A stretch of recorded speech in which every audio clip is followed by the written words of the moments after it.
Well, we made our way up that winding trail there, quite a little hike, and here we are on the top of the tell or mound of Colossae. You know, I never really gave it a lot of thought before about what Colossae was involved with and what all went here. And in some ways it's disappointing because this has not been unearthed, and it's not been, the archaeologists have not come in here and removed the dirt, but underneath us is the city of Colossae. And in fact, there's a few, this is about it. There's, you know, a few pottery shingles and that type of thing, pieces of rock, but that's about all. There was a cave over there, and there's a couple of little markers. But yet you look around here, and this is absolutely gorgeous. The mountains surround this place. This was a major east-west or west-east thoroughfare from Greece all the way to the Euphrates River, and then there was a great north-south highway that came through here during the Roman days, and people would come and trade here, do their commerce, and so forth. Colossae, Laodicea, Hierapolis are sort of in a triangle. These three cities are about 5 to 10 miles apart, and this was a very large town. It was a wealthy town. It was a major city, and as I've already said, it was a crossroads. It was known for its banking and its great work with raven black wool. And many of the coins that were stamped were stamped with the image of Zeus, who was the main god of this city, which is pretty amazing. Paul never visited Colossae, and but some of his team members did. And he wrote this from being in jail in Rome, Colossians chapter 3, verse 1. He said, "Since you have been raised to a new life with Christ, set your sights on the realities of heaven, where Christ sits in place of honor at God's right hand. Think about the things of heaven, not the things of earth, for you died to this life, and your real life is hidden with Christ in God." You know, when I read this verse, it took on a new meaning to me. Sitting here and thinking about Colossae and a place that Paul did not visit, and yet writing this from a Roman prison, pretty amazing. And he's saying, you guys, I don't want to see you get caught up in this whole thing of wealth and making money, and take your eyes off of the goal. You take your eyes off of heaven.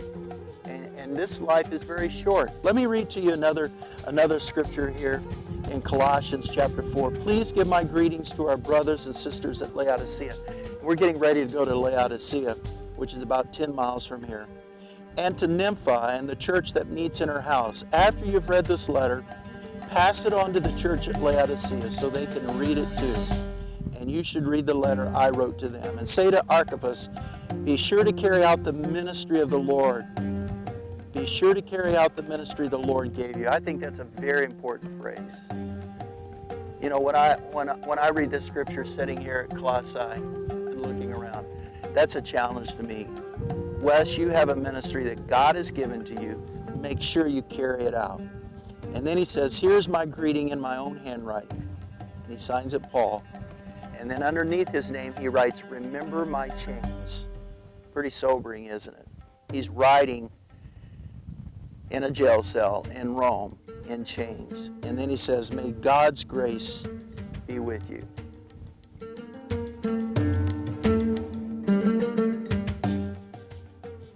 Well, we left Colossae and got in our Jeep and headed down the road to Laodicea.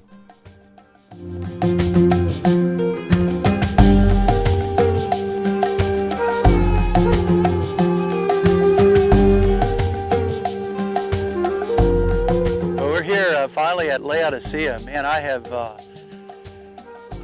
taught many times over the years about the church at Laodicea. This was a very wealthy town, extremely wealthy. And this was a crossroads from the west to the east, from the north to the south. They were known for their clothing. They had a great clinic here that specialized in ear and eye. And many people would come here and get ointment. And so John warned them, because many of these people were worshiping the god called Zeus, and he said it's wrong. And so he talked to them straight up about it, and we'll see that. So let's just kind of walk over here. Well, this was the main agora right here. This was the main street. The chariots would come up and down from north to south, and then right over here was a street that went to these shops. Look at these massive columns here.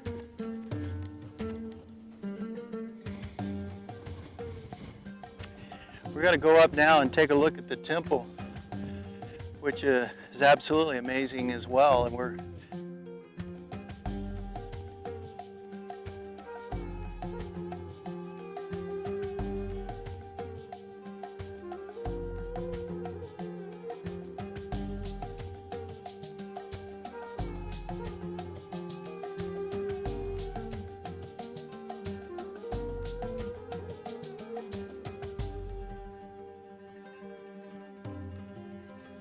I'm sitting here on the steps of the great temple, and I've already mentioned to you, I think earlier, that Zeus was the god that this community was totally involved in worshiping.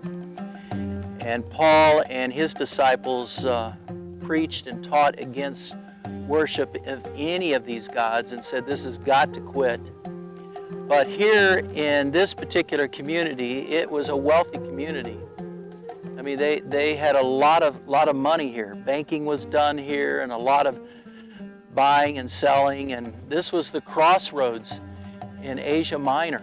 And pretty well people crossed through here that were coming from Greece to all the way to the Euphrates, or from the south to the north. And they would stop here at the temple and worship Zeus. And Paul said this is wrong.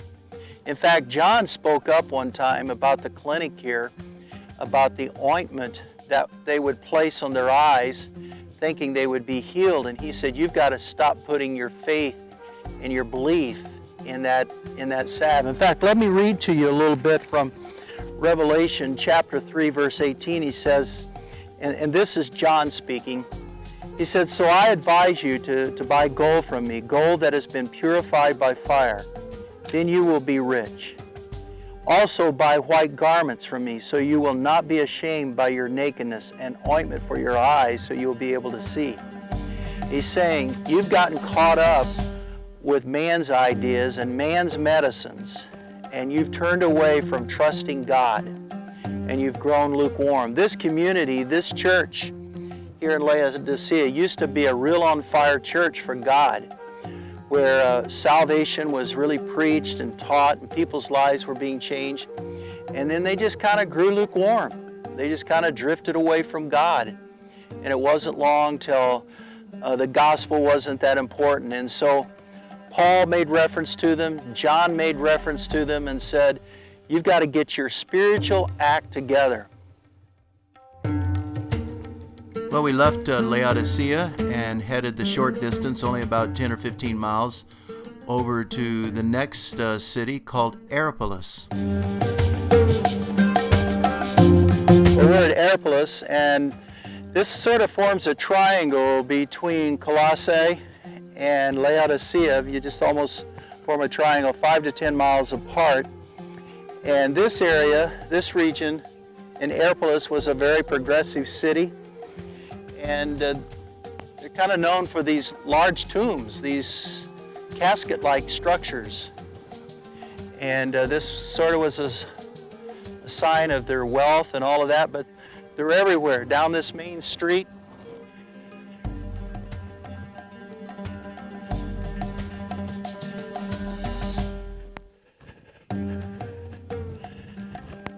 They would build the facade of these tombs much like their houses, with windows, a door. But these are everywhere. These tombs are everywhere in Aeropolis, which was the time of Paul when he wrote the letters to Colossae and said, I want you to pass these letters on to these other communities, to the Christians here in Aeropolis. And you can see the whole hillside over there. Pretty amazing.